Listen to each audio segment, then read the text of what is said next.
Bonjour chers auditeurs, chers abonnés.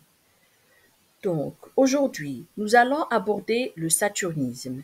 Le saturnisme qui est également connu sous le nom d'intoxication au plomb est une maladie causée par l'accumulation de plomb dans le corps.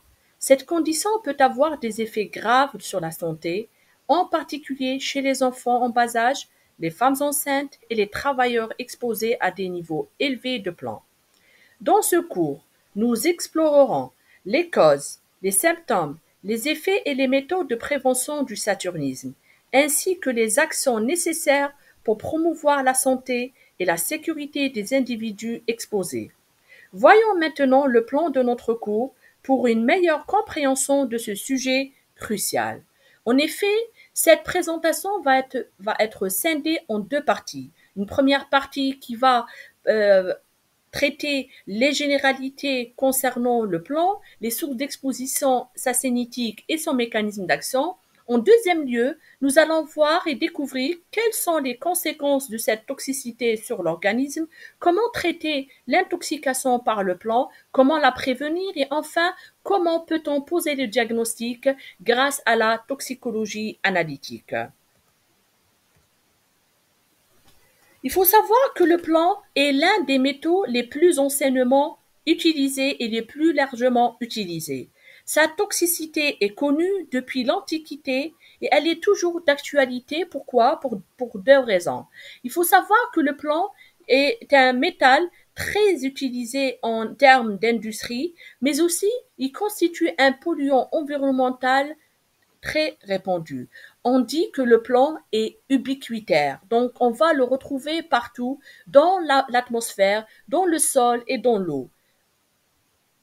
Par contre, il faut savoir que le plomb ne constitue pas un élément normal de l'organisme, donc il ne va pas jouer un rôle physiologique au niveau de notre organisme. Voici un tableau récapitulatif des différents dérivés de plomb. Là, on peut constater que le plomb peut se présenter sous sa forme métallique, mais aussi sous différentes formes, dont les oxydes et les sulfures de plomb, ou bien carrément sous forme de dérivés organiques, comme le naphténate et les dérivés alcooliques de plomb, ou bien carrément sous forme de tétraéthyle tétraalkyle de plomb. Ainsi, nous pouvons constater que la propriété ou les propriétés physico-chimiques vont être conditionnées par la nature ou la formule chimique du plomb. Ainsi, nous pouvons constater que la solubilité du plomb diffère selon qu'il se présente sous sa forme métallique, sous forme oxydée ou sous forme de sulfure.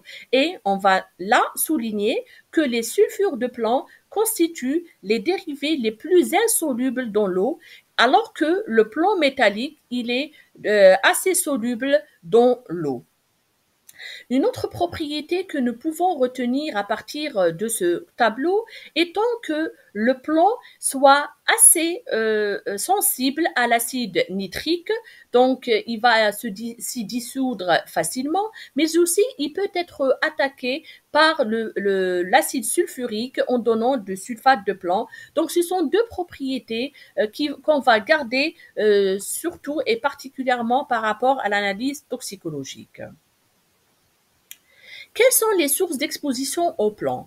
Il faut savoir que les sources d'exposition peuvent être d'ordre professionnel, comme dans le domaine de la métallurgie, des opérations de soudure, la fonderie des métaux, la fabrication des accumulateurs, et j'attire votre attention de la présence ou l'utilisation du plomb dans la peinture, les vernis, mais aussi dans tout ce qui est verrerie et cristallerie. Tout ça va contribuer à l'exposition non professionnelle. En effet, nous pouvons ainsi parler de la présence du plomb dans l'environnement d'une manière générale, de par sa présence dans l'essence qui est le carburant donc des automobiles. Donc ça va constituer un polluant environnemental. Il pouvait dans le temps être utilisé à but criminel comme l'utilisation de l'acétate de plomb. On parle aussi du saturnisme hydrique. Pourquoi? Parce que le plomb, il a largement été utilisé dans la fabrication des canalisations en plomb. Et l'ingestion de boissons et d'aliments contaminés, comment? Par le relargage du plan à partir du contenant vers le contenu, donc au niveau des conserves alimentaires. Nous ne, nous ne pouvons parler de l'exposition non professionnelle sans évoquer le saturnisme infantile. En effet, il faut savoir, comme nous l'avons déjà évoqué, le plomb est utilisé dans la fabrication de peinture et par l'habitude du piquat qu'on peut observer chez les enfants, c'est-à-dire le réflexe de la main dans la bouche, pardon, là, donc, on pourrait être confronté à une situation où l'enfant a été intoxiqué par le plomb en avalant cette céruse qui est à base d'hydrocarbonate de plomb que renferment les écailles de peinture. Enfin, nous pouvons parler de deux autres sources d'exposition non professionnelle par les projectiles d'armes qui pourraient renfermer aussi le plomb, donc, ou bien dans la fumée de cigarettes, le khl qui est une pratique très répandue dans le bassin maghrébin, comme soit à but esthétique, donc comme cosmétique, ou bien comme pratique ou remède traditionnel. Donc, une fois on est exposé au plan, quel serait son devenir dans l'organisme? Il faut savoir qu'avant de parler des différentes voies qu'emprunte le plante dans l'organisme, il faut connaître qu'il existe trois facteurs influençant l'absorption du plan par l'organisme, à savoir tout d'abord la spéciation chimique ou bien l'espèce chimique. Est-ce qu'il va se présenter sous forme élémentaire, sous forme ionisée? Est-ce qu'il est sous forme organique ou inorganique, et de là donc ça va déboucher sur sa solubilité dans le milieu biologique. Là aussi ça va différer d'un dérivé hydrosoluble d'un dérivé liposoluble, mais aussi de sa granulométrie, c'est-à-dire de la taille de ses particules. Et là, donc, nous pouvons dire que la voie digestive constitue une voie de pénétration importante et majoritaire du plan, soit de façon directe par la contenance des aliments, de l'eau, de boissons en plan, ou bien de façon donc indirecte par l'inhalation, nous allons voir, de vapeur ou de particules de plan. Il a été constaté, et en raison de la carence en fer et en calcium, notamment observé chez certains enfants, que l'absorption du plomb, elle est majoritaire chez l'enfant à raison de 50% par rapport à l'adulte, où on note une absorption à 10%. S'ensuit la voie respiratoire. La voie respiratoire, qui est la voie pulmonaire, est une voie aussi de pénétration importante, notamment au milieu professionnel. Et lorsqu'il s'agit de la population générale, là, on parle plutôt de la pollution environnementale en plan. Donc, les composés ou les dérivés qui étaient le plus cités par rapport à cette voie d'absorption sont les oxydes ou les sels pulvérulents, les vapeurs et les poussières par rapport à la forme du plan. Donc là, nous pouvons constater que les particules les plus fines allaient atteindre les alvéoles, les plus grosses allaient plutôt être remontées vers le tractus gastro-intestinal. Voici donc une différence d'absorption selon la taille ou la granulométrie des particules. En effet, donc, nous pouvons dire que l'absorption des vapeurs de plomb se fait par voie respiratoire d'une manière générale, que celle des poussières inhalées se fait par voie respiratoire, mais surtout digestive, et qu'environ 30 à 50% du plomb inhalé sont absorbés, on se répète, selon la granulométrie des particules, selon la solubilité qui a déjà été citée, mais aussi là, il y a un facteur très important selon la ventilation des personnes exposées. Ainsi, nous nous allons parler aussi de la granulométrie. La granulométrie, donc, c'est qui est la taille ou le diamètre des particules. Il a été rapporté que des particules de diamètre médian, c'est-à-dire celles dont le diamètre est inférieur à 1 micromètre, allaient se déposer au niveau alvéolaire où leur passage systémique allait être fonction de leur hydrosolubilité ou leur acidosolubilité. En effet, on a rapporté que leur passage systémique est d'autant plus important qu'elles sont plus hydrosolubles ou acidosolubles. Je reviens au deuxième cas de figure. Nous sommes là devant des particules de diamètre supérieur à 2,5 micromètres. Dans ce cas, ces particules-là, vont se déposer au niveau des voies respiratoires ciliées. Donc, particulièrement au niveau du nasopharynx et au niveau de la région trachéobronchique. Là, elles sont drainées vers le carrefour aérodigestif et finalement, elles vont être dégluties donc au niveau du tractus gastro-intestinal.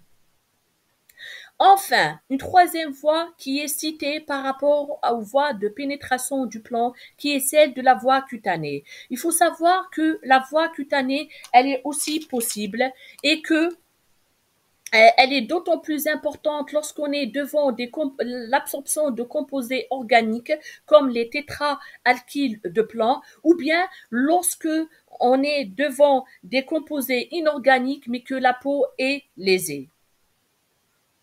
Passons maintenant à la distribution du plan au niveau de l'organisme. Donc, une fois absorbé, le plan va se retrouver au niveau du compartiment sanguin. Et là, donc, nous allons voir comment il va être distribué. Il faut savoir que l'absorption maximale se fait au niveau intestinal et particulièrement au niveau duodénal. Que sa solubilisation, elle est déterminée par la teneur en acide chlorhydrique et que le plan ingéré non solubilisé, il va plutôt être éliminé au niveau des fesses. Il faut savoir aussi que le plan solubilisé, il est plus assimilable et il va arriver au niveau hépatique. D'une manière générale, lorsqu'on est exposé à de faibles quantités en plan et lorsque la fonction rénale et hépatique sont intègres, donc sont en bon état, là on est devant une situation de détoxification et donc d'une élimination de ce plan-là. Cependant, dans le cas contraire, nous allons voir deux cas de figure. Lorsqu'on est devant un apport important, c'est-à-dire devant une intoxication aiguë, ou lorsqu'on est devant une situation où on est exposé à de faibles quantités, mais de façon répétée au plan, c'est-à-dire une exposition chronique, là, il peut arriver que l'organisme n'arrive pas ou ne parvient pas à détoxifier complètement l'organisme du plan. Donc, une quantité va se retrouver au niveau de la circulation sanguine et c'est cette quantité-là ou c'est cette forme-là qui est libre, circulante, qui va être responsable des effets nocifs. Ainsi, donc, comment il va être distribué ce plan? Il faut savoir que le plan, il a une distribution tricompartimentale. Tout d'abord, il va se retrouver au niveau sanguin à raison de 10% versus 90% entre le plasma et les hématies. Ça avec une cinétique d'élimination qui peut atteindre le mois, donc variant entre 25 jusqu'à 35 jours à partir du compartiment sanguin. D'un autre côté, il va se retrouver aussi au niveau des tissus mous, notamment le foie, le rein, la rate, la moelle osseuse, les surrénales et le système nerveux. Et là, donc, on note une cinétique d'élimination qui est quand même de quelques mois. Nous rappelons et insistons sur le fait que le plan va être distribué de façon importante au niveau des fanères, c'est-à-dire cheveux et ongles, mais aussi au niveau osseux, os et dents, et où la cinétique d'élimination, elle est plus importante, elle va être en plusieurs nombres d'années, jusqu'à 20 ans. Donc, retenons que Les phanères, selon certains auteurs, constituent une voie d'élimination, que le système osseux et dentaire sont de localisation la plus importante par rapport à la distribution de plomb et que le plomb, sous sa forme de phosphate insoluble, il va être non toxique. Pourquoi? Il va tout simplement remplacer le calcium au niveau de l'hydroxyapatite au niveau osseux et dentaire. Cependant, il faut souligner que la fixation du plomb, du moment où elle dépend du métabolisme phosphocalcique, si on est en phase de dépôt du calcium dans l'os, là plutôt on va observer une fixation du plomb, donc on parlera d'un stockage osseux en plomb. Dans le cas contraire, lorsqu'on est devant une situation de décalcification, comme on peut l'observer chez les malades, donc surtout particulièrement la femme, se plaignant d'ostéoporose, là, on va plutôt observer une remise en circulation du plomb, donc une mobilisation du plomb. Enfin, nous pouvons dire par rapport à la distribution du plomb que ce dernier peut franchir la barrière placentaire. Il a été rapporté des concentrations fœtoplacentaires voisines à celles de la maman.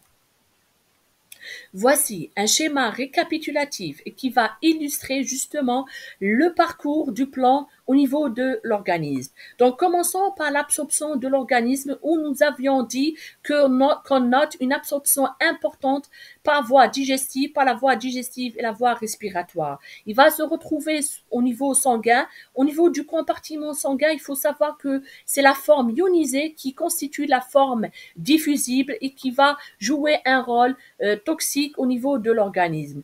Une bonne partie, heureusement, lorsque ces quantités sont faibles et lorsque la fonction hépatique et rénale sont intègres, va être excrétée au niveau urinaire, mais aussi pour les voies, pour les formes les moins hydrosolubles au niveau des fécès, donc par voie biliaire. D'un autre côté, nous avons dit que sa distribution est tricompartimentale. Donc, comme vous le voyez, une grande partie va se retrouver au niveau des tissus durs, comme l'os, les dents et les cheveux, à raison de 90%. Par contre, une petite fraction de 5 à 10% va se retrouver au niveau des tissus mous, d'où donc l'action au niveau neurologique et cardiaque et la moelle osseuse, mais aussi une quantité infime qui ne dépasse pas 2% va se retrouver et va être circulante au niveau du compartiment sanguin avec une majeure partie au niveau hématique, donc au niveau des globules rouges. Il faut savoir que le plomb constitue ou est considéré comme un toxique cumulatif de par sa forte distribution, sa forte fixation au niveau des tissus durs, mais aussi au niveau des tissus mous. Une bonne partie, comme je l'avais dit, jusqu'à 75% est éliminée par voie urinaire, à raison de 20% au niveau donc de la bile et les matières fécales. Une quantité infinitésimale, elle va être éliminée par la salive, les sueurs. Un faible passage au niveau du lait a été noté. Retenons deux notions ici, que l'élimination du plomb se fait de façon très lente. Vous avez vu que la cinétique d'élimination, elle est en nombre de mois pour les tissus mous, en nombre d'années pour les tissus durs, et qu'il n'existe pas de parallélisme entre l'absorption et l'élimination.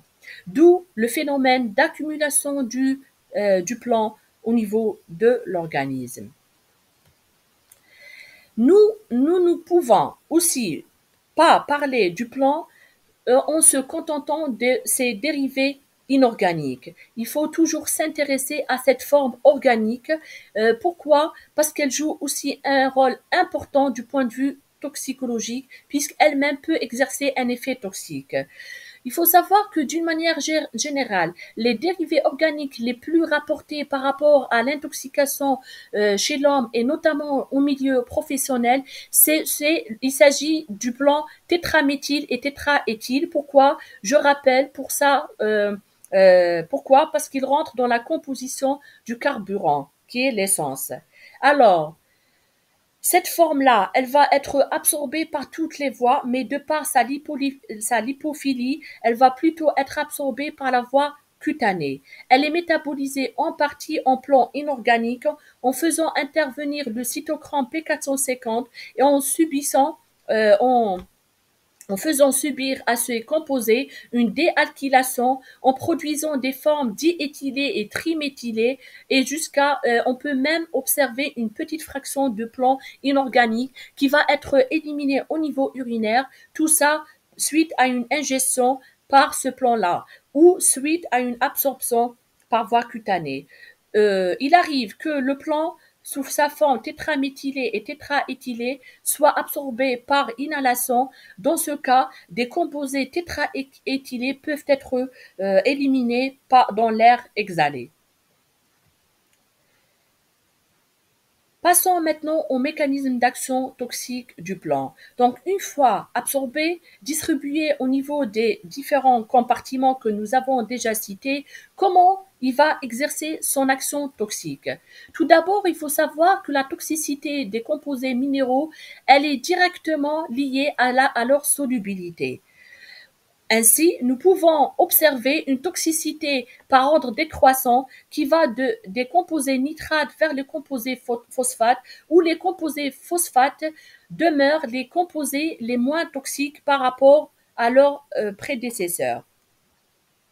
Le plomb, ainsi, dans l'eau de boisson, il va exercer une toxicité plus importante par rapport à celle observée à partir provenant de l'aliment. Pourquoi? Puisqu'au niveau des boissons ou de l'eau, il va être sous forme ionisée, et donc c'est cette forme-là qui est diffusible, et c'est cette forme-là qui va être toxicologiquement active et être responsable des effets toxiques. Quels sont les sujets les plus sensibles à l'action du plomb? L'action, bien sûr, toxique. Il a été rapporté que les enfants, les femmes, et surtout les femmes ménopausées, les femmes enceintes, mais aussi les insuffisants rénaux, qui sont les sujets les plus sensibles à la toxicité du plomb. Alors, il semblerait que le plomb adore le chiffre 3 puisqu'il a une distribution tricompartimentale, et ainsi il va exercer une toxicité aussi tricompartimentale. Nous commençons par l'hématotoxicité, où nous allons observer une toxicité de par son action sur la biosynthèse de l'hémoglobine, mais aussi par son action toxique sur les enzymes érythrocytaires. Un deuxième compartiment au système organique qui va être concerné par la toxicité du plomb, qui est le rein. Donc, on note la néphrotoxicité du plomb. Et en troisième lieu, nous parlerons de la neurotoxicité du plomb. Commençons par l'hématotoxicité du plomb, et particulièrement par la biosynthèse de l'hémoglobine. Donc, nous avons dit que le plomb va agir sur la synthèse de l'hémoglobine. Comment? Il va tout d'abord interférer avec la synthèse de l'hème, mais aussi avec la synthèse de la globine. Alors, il faut savoir que le mécanisme de toxicité du plomb sur la synthèse de l'hémoglobine va reposer principalement sur sa similitude avec les cations divalents essentiels. Dans ce cas, puisqu'on parle de la biosynthèse de l'hémoglobine, on va donc évoquer comme un divalent essentiel le fer. Une deuxième propriété qui reste aussi importante du point de vue toxicologique, qui est la propriété thioloprive, c'est-à-dire l'affinité du plomb envers les groupements sulfhydryl ou thiol. Voici donc un schéma qui va illustrer cette action toxique sur l'hème. Donc, comme vous le voyez, il va inhiber la synthèse de l'hème, et de ce fait, donc, il aurait donc eu des fixations covalentes avec tous les groupements thiol au niveau des enzymes, et par donc cette inhibition des enzymes, on aura accumulation de tous les précurseurs de l'hème au niveau sanguin et urinaire. Quelles sont les enzymes qui sont les plus concernées par cette action inhibitrice du plomb?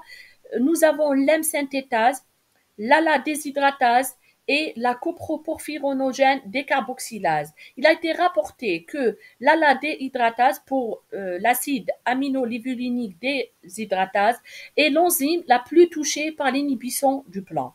Voici un schéma qui va justement résumer cette action toxique du plan sur ces enzymes-là avec accumulation des précurseurs, notamment l'acide delta-aminolevulinique au niveau urinaire au niveau urinaire, avec aussi l'accumulation de la coproporphyrinogène 3, mais au niveau urinaire, mais particulièrement et surtout le protoporphyrine érythrocytaire, comme ça, ou sous forme liée au zinc au niveau donc sanguin. Et comme conséquence finale, nous aurons donc une diminution de la synthèse de l'hème et donc une anémie. D'un autre côté, nous avons parlé de l'action toxique du plan sur la globine. Donc, sur la globine, de la même manière, il va se lier au groupement thiol au niveau des enzymes, à l'origine de la diminution de la synthèse de ces protéines, donc de la synthèse de l'hémoglobine.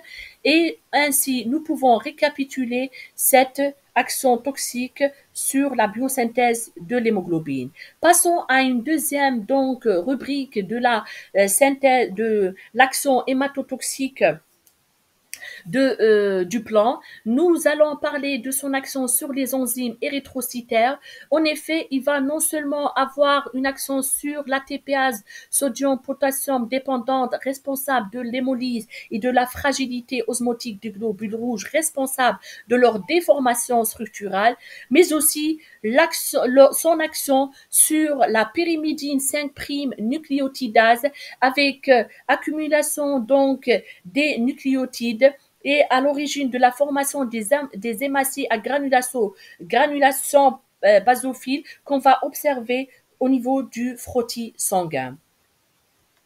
Enfin, nous pouvons rappeler l'action toxique à travers cette diapositive en évoquant son action sur les enzymes érythrocytaires avec altération de la membrane du globule rouge, diminution de la longévité des globules rouges, avec précipitation des nucléosides pyrimidiques à l'origine de la formation des hématies à granulation basophile. Au niveau rénal, il y aura donc formation de complexes du plan de par sa liaison avec les protéines. Donc, on aura des complexes séquestrés au niveau des inclusions et qui vont être responsables d'une néphropathie tubulo-interstitielle chronique. Et d'un autre côté, au niveau neurologique, on aura une action du plan au niveau du système nerveux central à l'origine d'une encéphalopathie saturnine, mais aussi au niveau périphérique à l'origine d'une polynévrite. Comment? Soit il s'agit du plan organique de par sa lipophilie, il va comme le tétraéthyl de plan qui va donc traverser la barrière hémato-encéphalique de par sa lipophilie et il va exercer sa neurotoxicité au niveau central et périphérique, ou bien carrément soit suite à la biotransformation du plan organique en plan inorganique, ou carrément parce que le plan inorganique il a eu son action sur la biosynthèse et donc l'accumulation de l'acide delta-aminolevulinique, ce dernier va être responsable de l'action neurotoxique. Voici donc la première, donc ça a été la première partie relative aux généralités en ce qui concerne le plan, en passant par les sources d'exposition, sa cinétique et son mécanisme d'action. Donc restez branchés et vous allez retrouver le lien de la deuxième partie dans la boîte de description pour parler des conséquences symptomatologiques de l'action toxique du plan, comment prévenir cette exposition et comment poser le diagnostic analytiquement parlant de l'intoxication au plan. Je vous remercie pour votre attention.